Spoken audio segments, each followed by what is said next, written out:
ஓம் ஸ்ரீ குருபியோ நமக. ஓம் ஸ்ரீ மகாபெரியவா சரணம்.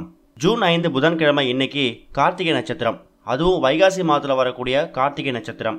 இந்த கார்த்திகை நட்சத்திரம் அப்படிங்கிறது முருகப்பெருமானுக்கு உகந்த நட்சத்திரம். புதன்கிழமையோடு சேர்ந்து வரக்கூடிய இந்த கார்த்திகை நட்சத்திரத்தை நாம் தவற விடாமல் முருகப்பெருமானை வழிபட்டோன்னா முருகப்பெருமானோட அருளோடு சேர்த்து புதன் பகவானோட அருளையும் பெற முடியும்.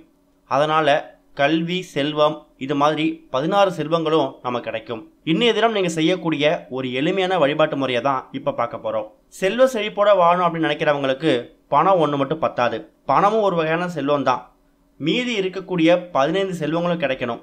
அப்போ தான் அவங்களால நிறைவான வாழ்க்கையை வாழ முடியும். இப்படி 16 செல்வங்களையும் ஒரு சேர பெறுவதற்கு முருகப்பெருமானை நாம் எளிமையான முறையில் வழிபடலாம். அதுவும் முருகப்பெருமானுக்கு உரிய கார்த்திகை நட்சத்திர நாள் அன்னைக்கு புதன் பகவானை சேர்த்து வணங்கும் போது நமக்கு இந்த பரிகாரம் ஒரு மிகப்பெரிய வளமான வாழ்க்கையை ஏற்படுத்தி கொடுக்கும். மாதத்துக்கு ஒரு முறை வரக்கூடிய கார்த்திகை நட்சத்திர அன்னைக்கு முருகப்பெருமான மனசார நினைச்சு வழிபாடு செய்கிறவங்களுக்கு முருகப்பெருமானோட அருள் பரிபூர்ணமாக கிடைக்கும்.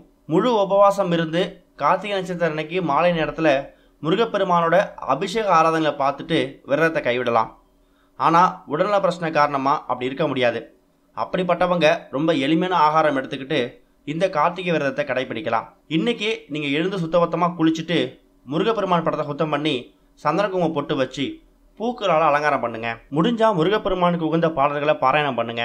அன்றைய தினம் முருகப்பெருமான் ஆலயத்துக்கு போயிட்டு நெய்தீபம் போடுங்க. மாலை நேரத்தில் முருகப்பெருமானோட ஃபோட்டோவுக்கோ சிலைக்கோ அபிஷேகம் செஞ்சு மலரால் அர்ச்சனை பண்ணலாம். அர்ச்சனை முடிச்சுட்டு முருகப்பெருமானுக்கு முன்னாடி நட்சத்திரம் கோலம் போட்டு 6 விளக்குகளை நெய்தீபம் போடலாம். இப்படி தீபம் ஏற்றி முடிச்சதுக்கு அப்புறமா ஒரு துணி ஒன்று எடுத்துக்கோங்க. அந்த துணியில் 1 ஸ்பூன் வெந்தயம் போட்டு அதை ஒரு மூட்டையாக கட்டிடுங்க. அந்த மூட்டையை உங்கள் கையில் வச்சுக்கிட்டு 16 செல்வங்களும் பெற்று நிறைவான வாழ்க்கை வாழணும் அப்படின்னு முருகப்பெருமான மனசார நினச்சிட்டு அந்த மூட்டையை முருகப்பெருமான் பாதத்தில் வச்சு எடுங்க. அன்னைக்கு இரவு முழுக்க அந்த வெந்தய மூட்டையை அப்படியே இருக்கட்டும். மறுநாள் காலையில் எப்பவும் போல் எழுந்து சுத்தபத்தமாக குளிச்சுட்டு இந்த மூட்டையை எடுத்து பணம் வைக்கக்கூடிய இடத்துல வச்சுடுங்க. மாதத்துக்கு ஒரு முறை வரக்கூடிய கிருத்திகை அன்னைக்கு அதில் இருக்கக்கூடிய வெந்தயத்தை மட்டும் எடுத்துட்டு மறுபடியும் புது வெந்தயத்தை மாற்றி வைங்க.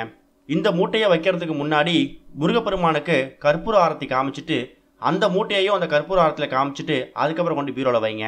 இந்த முறையில் நீங்கள் முருகப்பெருமானை வழிபாடு செய்கிறது மூலயமா, இந்த வெந்தய பரிகாரத்தை செய்கிறது மூலயமா முருகப்பெருமானோட அருளால் உங்களுக்கு ஞானம், செல்வம் சொல்லி 16 செல்வங்களும் கிடைக்கும். முயற்சி பண்ணுங்கள், நல்லதே நடக்கும். ஓம் ஸ்ரீ குருபியோ நமக. ஓம் ஸ்ரீ மகாபெரியவா சரணம்.